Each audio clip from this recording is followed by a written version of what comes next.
According to the biblical accounts, King Solomon transformed Jerusalem into a glorious city that attracted pilgrims worldwide. The temple that Solomon built for God of Israel was a jewel in the crown of this magnificent city. Two destructions of Jerusalem, first by Babylon in 856 BC and then by Rome in AD 70, effectively removed the Jewish holy site from the Temple Mount. Eventually, Jerusalem was conquered by the Muslims, who built the Al-Aqsa Mosque and the Dome of the Rock, where the Jewish people believed the temple stood. But is there any evidence or even remains of the temple built by Solomon? In this episode, we will examine this claim, and I hope that after watching this episode, many of your questions will be answered. Before we begin with the material, please don't forget to subscribe to this channel and hit that notifications and like button. It helps me a lot as a creator and it costs nothing, so please consider it. With this out of the way, let's begin our investigation. I am not sure if you are aware, but recently there have been several theories suggesting that the Temple Mount is not the temple's original location.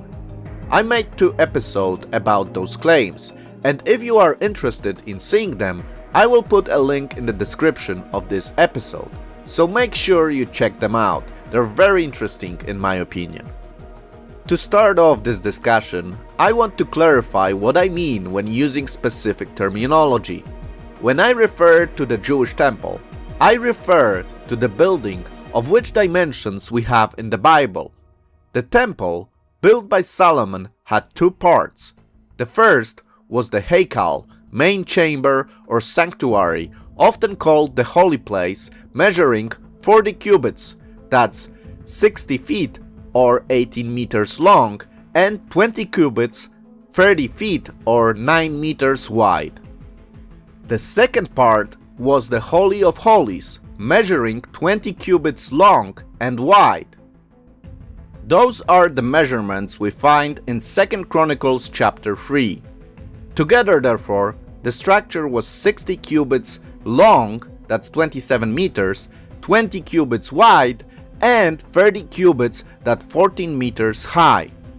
On this model, however, you can see that the building is additionally comprised of stairs, a platform, and a porch supported by giant pillars.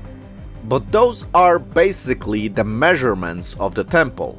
Of course, the temple complex consisted of more structures needed to facilitate many sacrifices performed by the priests. The biblical account tells us that the original temple built by Solomon was destroyed in 586 BC by the Babylonians. When the exiled Jewish people returned from Persian Empire, a second temple was built under the supervision of Ezra and Nehemiah. In 515 BC, the second temple, known as the Zerubbabel Temple, was completed. This temple was not as glorious as Solomon's temple, but it had the exact dimensions as the first one. As years passed, the temple complex grew, but the Holy of Holies and the holy place dimensions stayed the same. Significant extensions to the temple complex were made in the Hashmonean and Herod the Great periods. The Hashmoneans extended the platform on which the temple stood to the south, while Herod the Great expanded the platform to the north, west, and south. No significant extensions to the temple platform were made to the east due to the steep Kidron Valley that made it impossible. Today, when you look at the Temple Mount, you can see the remains of a vast platform built by Herod the Great to enable as many as 1 million pilgrims to perform sacrifices on the Temple Mount during the 3 major holidays of Passover, Shavuot, and Sukkot. I want to make this clear, however. the platform is not part of the temple building that was totally erased by the Romans. The platform is just a supportive structure that held the temple on the Temple Mount. There is nothing left of the Jewish temple on the Temple Mount today. You may ask, why did the Romans leave the platform and not demolish it? Well, if you have ever been to the western tunnels under the Wailing Wall, you will know why. The stones that Herod used to enlarge the temple are some of the biggest used in construction. A single stone used to hold the platform can be as long as 13.5 meters, that's 44.5 feet, and 3.3 meters, that's 11 feet tall, and weight hundreds of tons. Believe me, the Romans did their best, and in the Davidson Center Archaeological Park, you can see the stones that were thrown down from the top of the platform. But to get rid of those massive stones that were the foundation of the platform, you would need explosives to move them. Today, when we look at the Temple Mount, we can see Muslim structures that were built on this platform from Herod times. So this is the background of the Temple Mount, the historical background that I wanted to share with you before I will go with today's main topic. So, not to waste any more time, are there any remains that we can find on the Temple Mount today that can help us determine where the original temple built by Solomon stood? Before I continue, I would like to give credit to Holy Land site. I used a lot of information provided by Tom M. Fink on his YouTube channel. Make sure you check out his YouTube channel where you will find some amazing content. We will begin our investigation on the northwest corner of the platform built by the Muslims to hold what is known today as the Dome of the Rock. This smaller platform was built specifically for the Dome of the Rock and was never part of the original platform built by Herod or Nehemiah and Ezra. Looking at this Muslim platform from above, we noticed that one of the stairway is not in line with the Muslim platform, but is in line with the original platform and the eastern wall. Additionally, if we look closer at this stairway, we can see the bottom stones are entirely different than the rest of the stairway. Those stones are much larger than the rest and are from another time period. The stones also have the boss outline, a specially covered outline on a stone made to make the structure look more appealing. Unfortunately, the boss of those stones have been filled with mortar, but some older pictures of the stones show how the boss outline looked. Over the centuries, different kinds of boss styles have been used in different periods. Here you can see the different boss styles during Solomon, Hashmonean, and Herod times. The boss of the stones on the bottom of this stairway indicates that they came from Solomon or Hezekiah time. So this finding would indicate that those stones are part of an original platform built by Solomon himself. The Muslims used those stones as the base to the new staircase leading up to the Dome of the Rock platform. At the north end of those stones, you can also see a corner. This corner goes eastward toward the eastern wall. According to some archaeologists such as Lynn Rittmeyer, this line of the stones going to the eastern wall is the original line of a platform built by Solomon himself. According to the Mishnah, which is a Jewish commentary referring to different aspects of the Jewish law, customs, and measurements, the original platform on which the Temple of Solomon stood was 500 square cubits. A royal cubit is 20.67 inches long, and so each side of the platform would be 861 feet or 262.4 meters long. And guess what? The measurement from this corner made by the vast Solomon stones to the eastern wall is precisely 861 feet or 262.4 meters long. Archaeologists who have been able to see what is beneath the Dome of the Rock found that this line of the original Solomonic stones continues till the eastern wall. This indicates that thanks to the remains of specific boss stones and the measurements from the Mishnah, we can locate the original position of Solomon's 500 cubit original platform.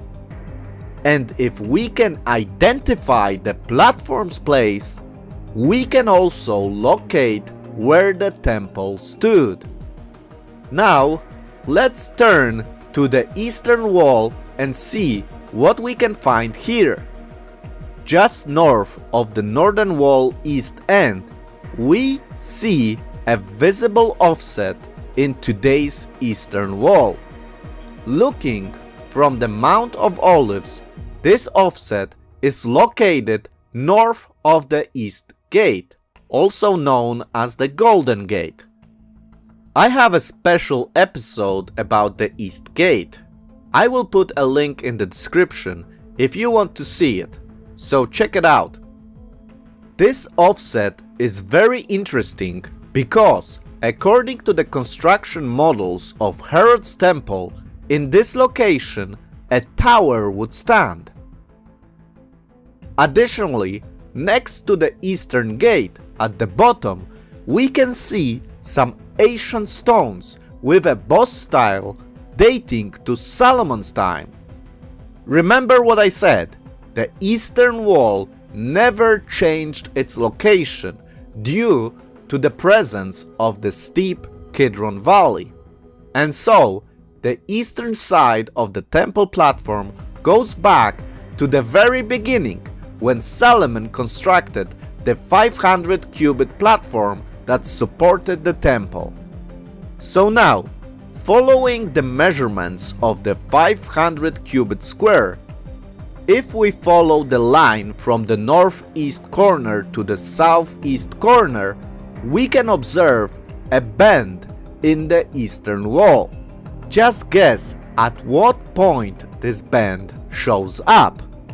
No surprise here, friends, it shows up after 861 feet or 262.4 meters from the northeast corner. This is exactly where the Solomon platform ended on the eastern side. Now, if this is not amazing, and if this does not convince you where the temple stood, then I don't know what will. But let's continue, because there is more fantastic stuff.